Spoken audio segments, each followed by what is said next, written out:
사스도 겪어보고 메르스도 겪어봤는데 이 정도는 아닙니다.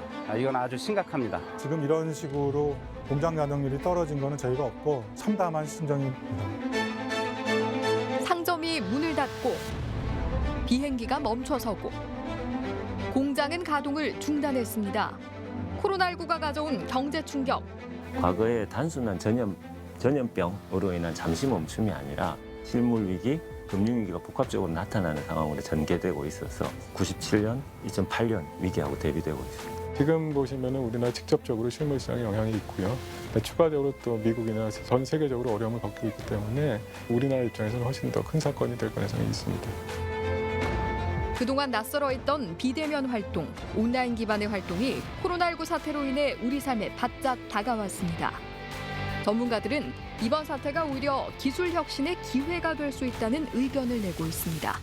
사실 제4차 산업혁명을 여러 사람들이 얘기하지만 인간의 생활 공간이 아날로그 오프라인 중심에서 디지털 공간으로 빠르게 이동하는 현상이다. 이렇게 많은 학자들이 동의해 왔는데요. 이번 코로나19 사태로 그게 엄청나게 가속화되고 있는 것이죠. 오히려 혁신 관점에서는 그동안에 상당히 늦춰졌던 그런 혁신들이 오히려 더 빠르게 수용이 되고 또 적용이 되면서 이런 기술 혁신을 가속화할 수 있는 기회로 볼 수도 있다고 하겠습니다. 코로나19로 경제적, 사회적 변환점을 맞은 대한민국. 지금 우리에겐 새로운 차원의 대비가 필요한 시점입니다. 지난 일요일 서울 명동거리. 대한민국 쇼핑 관광의 중심지라 불리는 이곳도 코로나19의 직격탄을 맞았습니다. 곳곳에 임시휴업 안내문을 내걸고 영업을 중단한 상점들이 그 현실을 고스란히 보여주고 있었는데요. 휴일 낮, 한창 사람들로 붐벼야 할 시간인데도 거리는 한산하기만 합니다. 40년 가까이 명동에서 사업을 해오고 있는 황동아 회장 역시 처음 겪어보는 상황에 참담한 심정입니다. 평상시 같으면 뭐 인산인해 사람이 치여서 갈 수 없는 곳인데 느낌이 지금- 어떠세요 지금 보니까? 참으로 속 타고 있습니다. 뭐 좀 비현실적이에요? 계산해 그렇죠. 보시기에? 그렇죠. 지금 심정은 마른 논에 비우기만 기다리는 그런 심정입니다.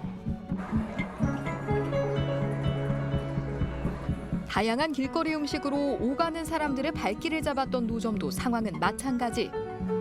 지금 노점도 하루에 184대가 교대로 나오는데 몇 대나 나와요 요즘? 한 10%도 안 나오고 있습니다. 아 그래요? 예. 평소 같으면 명동을 찾는 사람들의 80%는 외국인. 코로나19로 국가 간 이동이 쉽지 않은 지금 최대의 위기를 맞았습니다. IMF도 겪어보고 사스도 겪어보고 메르스도 겪어봤는데 이 정도는 아닙니다. 이건 아주 심각합니다. 그때는 사람들은 좀 있었어요? 예, 그렇습니다. 이렇게 사회적 거리두기가 아니었거든요, 그때는. 그리고 외국 관광객이 100% 막힌 상태가 아니었기 때문에 이 정도는 아니었습니다.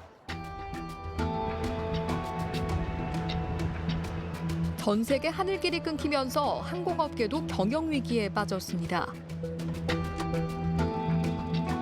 그리고 그 불똥은 항공사뿐 아니라 관련 업체에까지 미치고 있습니다. 기내식을 납품하는 이 기내식 생산 공장도 사실상 가동이 멈춘 상태. 이게 원래 이렇게 설태 시넣기 위해서 나가는 밀카트를 다 보관하는 냉장고인데 원래 이런 밀카트가 가득 차서 저희가 사실은 발디딜 틈도 없었던 건데 하루하루 줄어드는 생산량, 근로자들은 고용 불안에 시달리고 있습니다.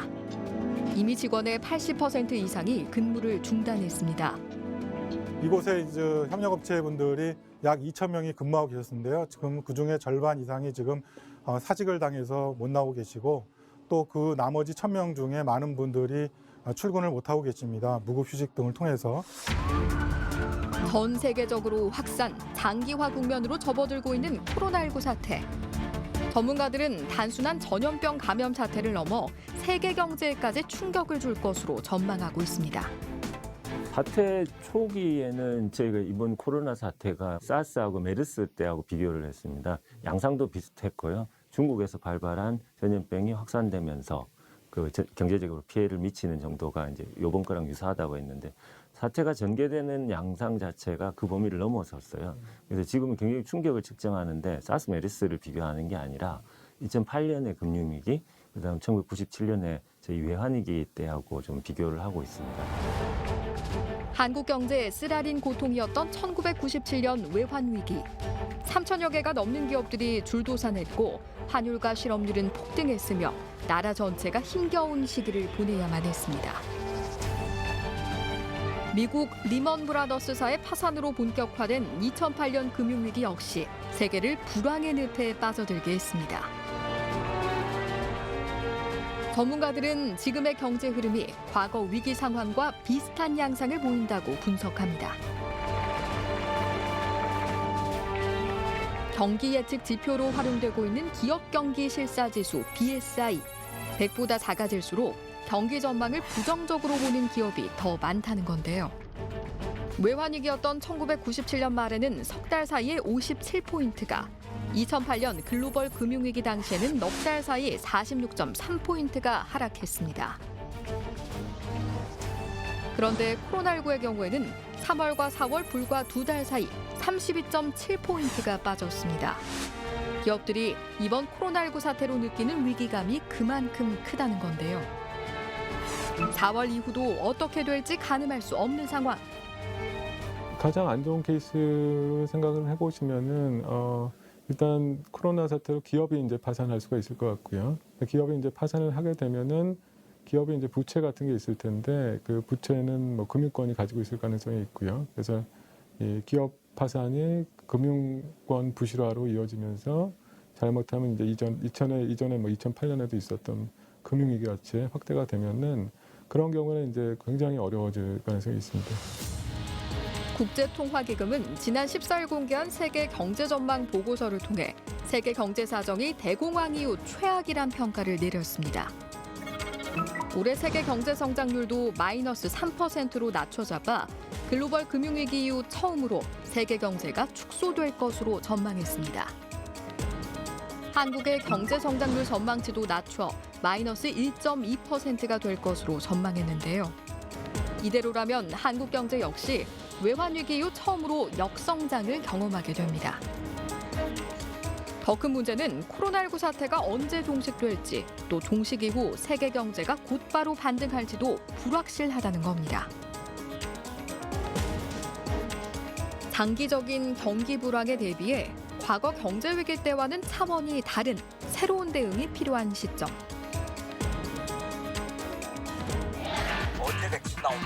이런 때에 국내 과학계 인사들이 모여 코로나19 사태에 따른 변화를 예측해 주목을 받고 있습니다. 홍성대 서울대 의대 교수는 코로나19 백신 개발이 언제 될지 장담할 수 없다고 지적했고, 김범수 서울대 자유전공학부 교수는 코로나19 사태가 공간 제약을 없애는 기회가 될 것이라고 전망했습니다. 이영환 한국과학기자협회장은 지구적 문제를 해결하는 데 있어 과학기술의 중요성을 강조했고, 권우경 한국공학한림원장도 5G, 인공지능, 빅데이터가 대중화될 것이라고 예상했습니다. 김원준 카이스트 기술경영전문대학원장은 혁신과 수용의 중요성을 강조했는데요. 이 백신과 치료제라는 부분들이 생각보다 빠르게 나올 부분으로 예상되지가 않기 때문에 지금까지는 어떻게 보면 저희가 빨리 코로나가 해결돼서 다시 원점으로 돌아갈 수 있을까라는 관점에서 저희가 희망을 가지고 버텨왔다 그러면 사실은 지금은 모드를 바꿔서 중장기적인 대응을 해나가고 선제적으로 이런 부분들을 준비를 해나갈 시기가 아닌가. 문재인 대통령 역시 자신의 SNS를 통해 이번 코로나19 사태로 세계가 문명사적 전환점에 섰음을 언급하며 사회의 전 분야에서 지금까지와는 전혀 다른 세상을 경험하게 될 것이라고 이야기했습니다. 변화는 이미 시작됐습니다. 기업들이 온라인 비대면 마케팅으로 돌파구를 찾으려는 모습입니다. 리모델링 공사 이후의 집 모습을 온라인에서 미리 확인하기도 하고, 실물을 보고 거래하던 중장비를 온라인으로 파는 업체까지 등장했습니다.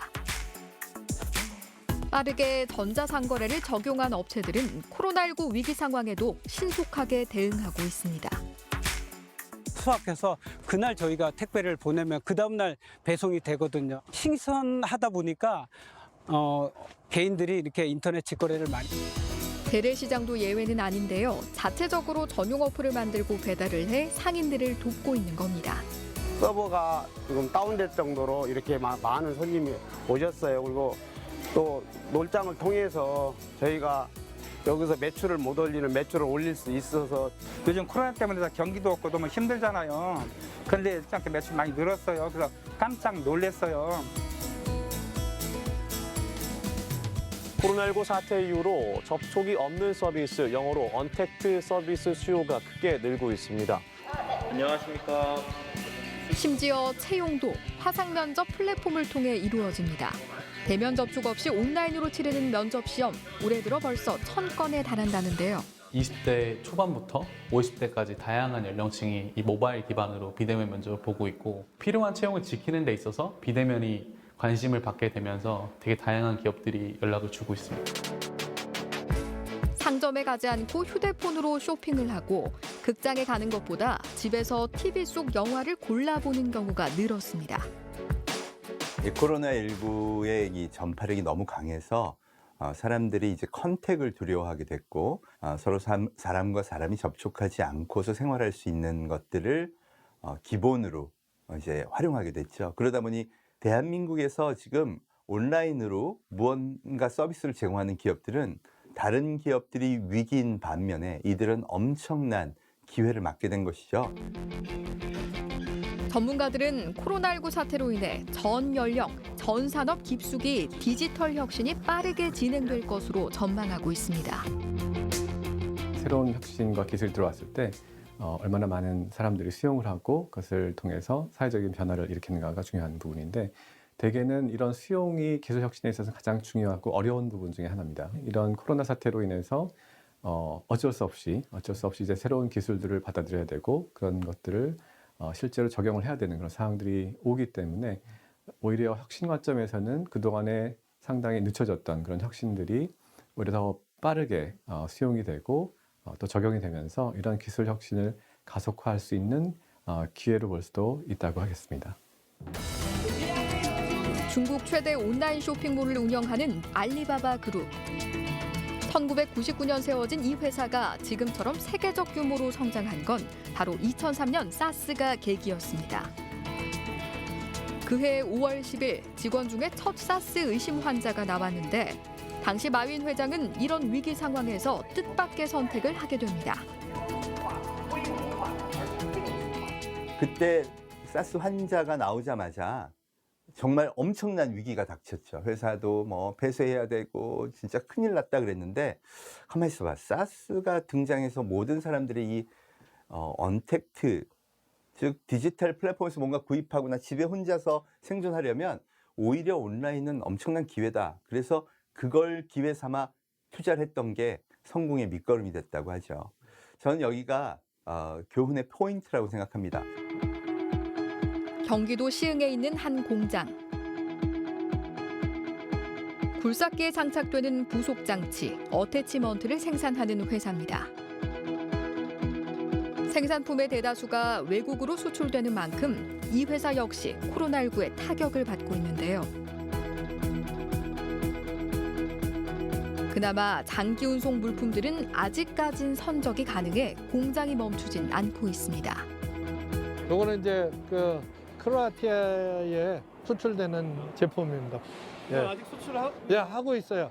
크로아티아는 요 운송 기간이 한 달, 유럽 같은 경우는 한 달 보름 정도 걸리잖아요. 그러니까 그 사람들 입장에서는 지금 보내도 2개월 후에나 물건을 받기 때문에 이제 선적하는 거는 다 선적하는 부분도 있습니다. 코로나19로 인한 위기 상황이지만 이 회장은 오히려 공장의 스마트화를 하나씩 추진하고 있습니다. 예전에는 이제 사람이 지게차로 굳이 가서 떠다가 넣고 갔다 오고 그랬는데 여기서는 이제 QR 코드로다가 딱 찍어서 하기 때문에 정확하게 부품을 가져올 수 있고 출고할 수 있는 거예요. 당장은 주문량이 줄어 회사가 힘든 상황이지만 약간 시간의 여유가 생긴 지금 그동안 미처 챙기지 못했던 부분을 세심하게 돌아보며 위기 이후의 상황에 대비하고 있는 겁니다. 비관적인 시각은 뭐 없지 않아 있죠. 그러면 회사 문 닫을 건가요? 또 뭐 포기할 건가요? 그러면 그 직원들 다 어떻게 하죠? 이런 기회는 곧 위기감이 있기 때문에 우리 임직원들이 좀 더 경각심을 갖고 힘을 더 모을 수 있는 시기라고 생각을 하고요. 꼭 이번이 위기이기도 하지만 빨리 대처를 한다면 굉장한 찬스가 올 거다 이렇게 생각합니다. 네. 생존의 문제에 맞닥뜨린 자영업자와 소상공인들에게는 당장의 위기를 버틸 수 있게 하는 현실적 지원이 필요합니다. 전문가들은 이와 함께 코로나19 사태 이후에 대비한 태세 전환이 필요하다고 강조합니다. 현재 상황에서 파산이 되면은 그 다음에 이제 코로나가 끝나더라도 그걸 살릴 방법이 없습니다. 이미 다 파산을 했기 때문에. 그래서 지금 현재 상황 같으면은 일단은 코로나 때문에 갑자기 어려워진 사람들을 살려놓는 게 일단 중요한 것 같고요. 이 디지털 문명에 대해서 익숙하게 사용할 수 있고 또 익숙하게 이런 새로운 그 비즈니스 체계로 변화할 수 있도록 많은 지원과 교육을 정부가 준비해야 된다고 봅니다. 어차피 또 오거든요. 한번 생각해 보십시오. 제가 식당을 되게 열심히 해요. 그런데 난 앱이고 뭐고 안 해. 그런 거는 식당의 개념이 아니라고 생각해. 그래서 또 코로나19가 왔어요. 그래서 매출이 완전히 바닥났죠. 그러다가 이거 뭐 얼마 가면 지나가겠지. 6개월 동안 매출 없고 거의 바닥났어요. 그동안 번 돈이 있으니까 그걸 합니다. 또 3년 열심히 벌었어요. 그랬더니 또 와요. 그럼 또 날아가요. 그런 데가 유리할까요? 아니면 코로나19에 대비해서 배달 메뉴도 만들어 놓자. 인간이 배달을 통해서 밥을 먹을 거면 어떻게 메뉴를 개발해야 된다부터 생각해서 끊임없이 한 데만 성공할 수 있습니다. 이렇게 한 사람이 유리할까요? 아니면 절대로 그런 날은 오지 않을 거야 라는 사람이 유리할까요? 개별 경제 단위를 넘어 국가 차원의 대비는 어떻게 해야 할까요? 나라를 가리지 않는 코로나19 바이러스 전파 양상을 통해서도 알 수 있듯이 세계 각국은 이미 촘촘하게 연결돼 있는 상태. 코로나19 팬데믹으로 인한 경제 여파는 어느 한 국가만의 문제가 아닌 국제사회가 함께 풀어가야 할 상황입니다. 국제 공조를 통해 가지고 예전처럼 뭐라고 하냐 자유무역 확대하고 이런 쪽으로 가야 되는데 지금 세계를 보면 아메리카 퍼스트, 미중 무역 분쟁, 그다음에 각자 장벽들을 지금 높이고 있는 그런 단계거든요. 대외 의존도가 높은 상황에서 그거를 이겨내기가 좀 쉽지가 않은 상황이에요. 사실은 그게 이제 우리가 상당히 걱정해야 될 부분인데 우리나라 코로나가 딱 끝났다, 뭐 코로나가 없어졌다 해서 우리가 금방 회복이 되느냐? 그럼 그렇지가 않고요. 우리가 이제 무역도 많이 하고 또 금융 관계도 외국인이 상당히 많기 때문에 세계적으로 이제 코로나가 어느 정도 진정이 돼야지 우리도 이제 완전히 경제가 회복되는 뭐 그런 상황이 그런 상황이 될 거로 예상이 돼서 국제적으로 어느 정도 공조가 이루어져야 될 거라고 생각이 듭니다. 그러나 현실은 녹록지 않습니다. 코로나19 확산으로 미국과 중국의 갈등이 재격화될 가능성도 점쳐지고 있고 영국의 브렉시트를 둘러싼 EU의 갈등도 현재 진행형입니다. 이와 함께 이번 코로나19의 경험이 국가 간 장벽을 더욱 높이게 되는 계기로 작용할 수 있다는 분석도 나오고 있습니다. 글로벌 밸류체인 하에서는 저희가 마스크를 구입을 한다 그러면 가장 글로벌에서 마스크를 싸고 좋은 품질을 만드는 회사에서 구입을 하게 되겠죠. 그렇기 때문에 중국이나 또는 다른 동남아의 어떤 이 제조업 기반의 회사들에서 이 마스크를 사서 공급을 할 텐데 지금처럼 전 세계가 코로나 바이러스로 인해서 마스크 자체를 수출이나 수입을 할 수 없게 되는 상황에서는 굉장히 심각한 문제가 발생을 합니다. 그렇기 때문에 그게 그 국내에서 마스크를 생산하는 것이 비효율적이고 더 비싸더라도 사실은 앞으로의 이러한 사태를 대비하기 위해서는 이러한 중요한 제품과 서비스를 중심으로는 그 국가가 지원을 해야 되고 또는 생산을 해야 되는 그런 부분들이기 때문에 앞으로는 그 국가가 비효율성을 감당하고 또 기업이 비효율성을 감당하면서라도 이런 위험을 대처하기 위해서 생산의 밸류 체인을 재구성하는 형태로 변모된다고 생각할 수가 있겠습니다. 네. 우리나라의 양대 무역국인 미국과 중국이 이번 코로나19 사태를 계기로 자국 내수 중심의 경제 전략을 펼 경우 이에 대비한 전략이 필요하다고 지적하는데요. 코로나19 이후 우리 경제 방향을 이렇게 제시합니다. 가장 중요한 것 중에 하나는 미국도 그렇고 중국도 그렇고 앞으로 내수 경제 중심의 많은 변화들을 도모할 거라고 생각이 됩니다. 그것은 한국 경제에서는 굉장히 큰 도전으로 아마 다가오게 될 거라고 생각이 되고요. 그렇다 그러면 그러한 관점에서 한국은 결과적으로 대체품이 없는, 대체재가 없는, 대체 서비스가 없는 굉장히 독보적이고 훨씬 더 높은 혁신적인 가치를 제공하는 제품과 서비스들을 제공해야만이 약간은 분열되기 시작하는 이런 글로벌 경제 하에서 계속적인 한국의 역할을 가져갈 수 있을 거라고 생각이 되고요. 그래서 코로나 사태 이후에 한국은 굉장히 혁신 관점에서 더 강하게 치고 나가야 될 그런 상황이 전개될 거라고 예견됩니다. 다행인 것은 이번 코로나19 사태에 대한 우리나라의 대응입니다.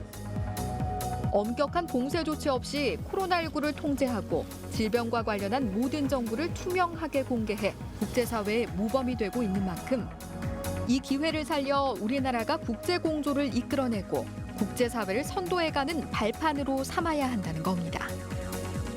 한국이 코로나 사태에서 가장 잘 대응을 하고 있고 어느 정도 다른 나라보다도 여러 가지 면에서 여유를 가지고 있을 수 있는 부분이 있기 때문에 지금 많은 나라들이 힘들어하고 있는 상황에서 얼마나 우리가 적극적으로 다른 나라들을 도와주고 그리고 이런 글로벌 사회가 분열되어 있을 때 한국이 앞에 나서서 이런 글로벌 사회의 분열을 다시 모으고 리드를 할 수 있느냐가 사실 굉장히 중요한 타이밍이라고 보고 제가 볼 때는 한국만을 위해서가 아니라 글로벌 사회의 큰 변화를 위해서도 굉장히 중요하다고 생각이 됩니다.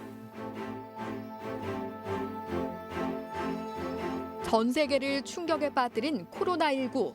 그러나 위기를 기회로 만들 가능성은 분명히 있습니다. 변화의 흐름을 읽고 빠르게 적응하는 것. 그것이 코로나19 이후를 대비하는 우리의 자세일 겁니다.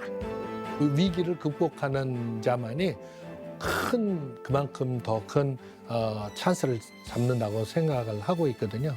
우리나라뿐만이 아니라 미국, 중국, 모든 유럽 모든 국가들이 이제 재정을 또 많은 투자를 하고 있기 때문에 엄청난 기회라고 생각해서 좀 더 속도를 내고 있습니다. 그런 분 말씀 많이 하지 않습니까? 대한민국에는 위기 극복의 DNA가 있다라고 하는 전적으로 공감하거든요. 네. 외환위기 때도 금모으기 운동 통해서 국민들이 다 합심해가지고 결국 위기 극복했고요. 2008년 위기 때도 어쨌든 다른 나라보다 유례 없이 2009년에 급반등하면서 저희가 성공한 케이스가 있습니다. 이번 위기를 계기로 해가지고 방향을 좀 전환하고 새로운 그 발전 모멘텀을 찾는 쪽으로 우리 에너지가 모아진다고 그러면 오히려 전화위복의 기회로 만들 수도 있는 거라고 생각합니다.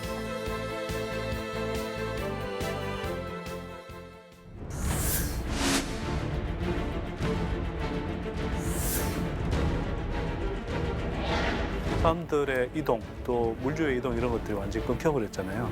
글로벌 공급망의 위기가 오지 않겠냐 보시는데요.